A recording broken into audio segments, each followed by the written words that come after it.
Welcome to the Explainer. Today, we're looking at ancient magic, but we're going to view it through a totally different lens. What if it wasn't just, myth or superstition? What if ancient magic was actually humanity's very first conceptual framework for containing autonomous, non-human intelligence?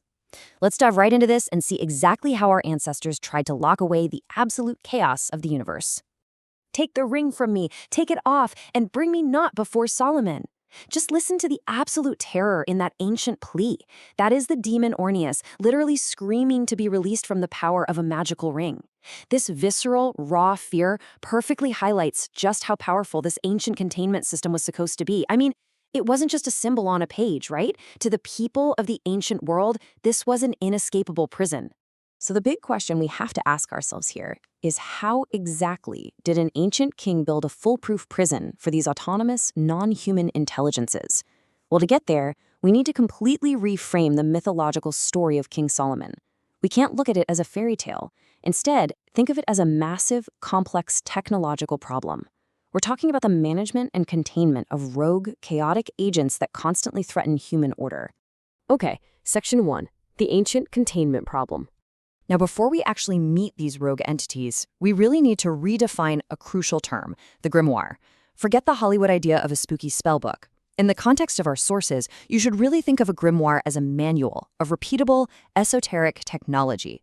It's a highly structured system, essentially a framework designed to execute very specific, reproducible commands to manage spiritual forces. Honestly, it's the original operating manual for ancient containment. And here is the malware itself. These are the rogue entities this esoteric technology was designed to control. First up, you have Ornias. He was this chaotic entity manifesting as a shrinking flame. Think of him as the ancient equivalent of a battery-draining background app. Then there's Ephippas, a hugely destructive Arabian wind demon bringing fatal winds. And finally, the big ones, the 72 Goetic spirits. This was an entire massive hierarchy of rebellious entities, and each one had distinct, highly specific powers.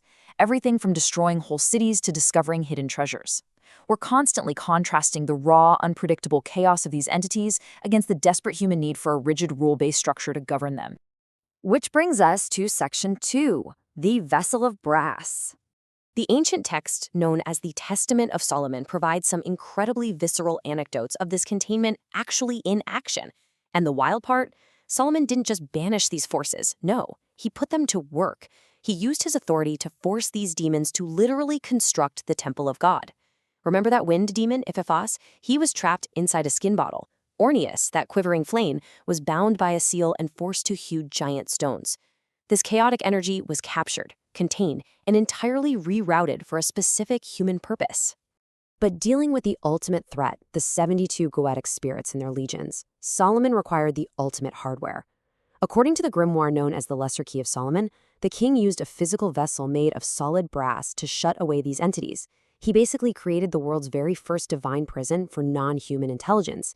Brass, by the way, was strongly associated with the sun and ceremonial authority. So once he bound the 72 mighty kings and princes inside this thing, he sealed the vessel tight and using divine power chased them all into a deep lake in Babylon to isolate them from humanity entirely. It was quite literally the ancient equivalent of air-gapping a highly dangerous server. Moving right along to Section 3, Mechanics of the Secret Seal. Now, to understand how this worked, we have to clearly distinguish between two entirely different technologies. The public Seal of Solomon, which you've probably seen, it's often just a basic hexagram, was used for general protection. It represented cosmic balance. But the secret Seal of Solomon, that is completely different. This was the private master key. As our sources point out, it was a highly classified, incredibly complex geometric design used strictly for private operations of the highest order. It was specifically engineered for high-level containment and absolute supreme authority over the spirits. Think of this literally like multi-factor authentication, building up layer by layer. Layer 1 is the core hexagram, working to balance the massive forces of heaven and earth. Layer 2 surrounds that core with the 7 divine names, including incredibly powerful words like Elohim and Adonai, acting as this impenetrable core protocol. And finally, Layer 3. This is the outer ring containing the 4 angelic seals, Michael, Gabriel, Raphael, and Uriel. Their presence essentially turns the seal into a portable temple. It's a literal spiritual firewall at the 4 corners of creation that absolutely no entity could breach.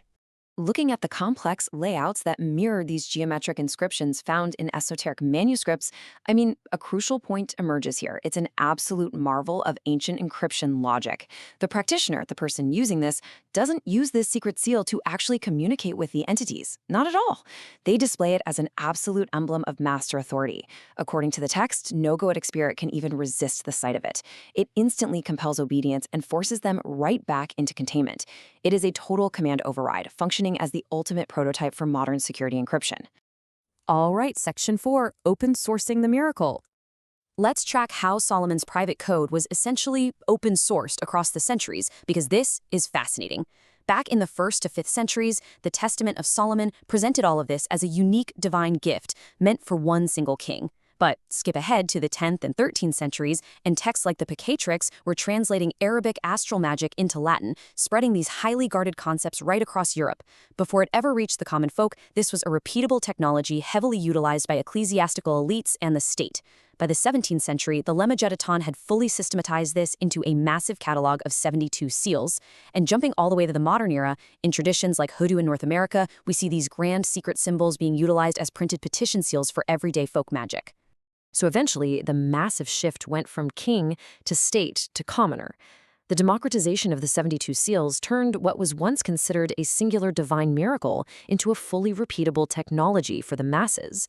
With the advent of the printing press and the merging of global diaspora traditions, these highly complex ancient security protocols just became accessible tools. People started using them for everyday protection, for winning legal disputes, or even drawing emotional harmony. The ultimate containment tech literally became an everyday utility. Which leaves us with one final, pretty provocative thought.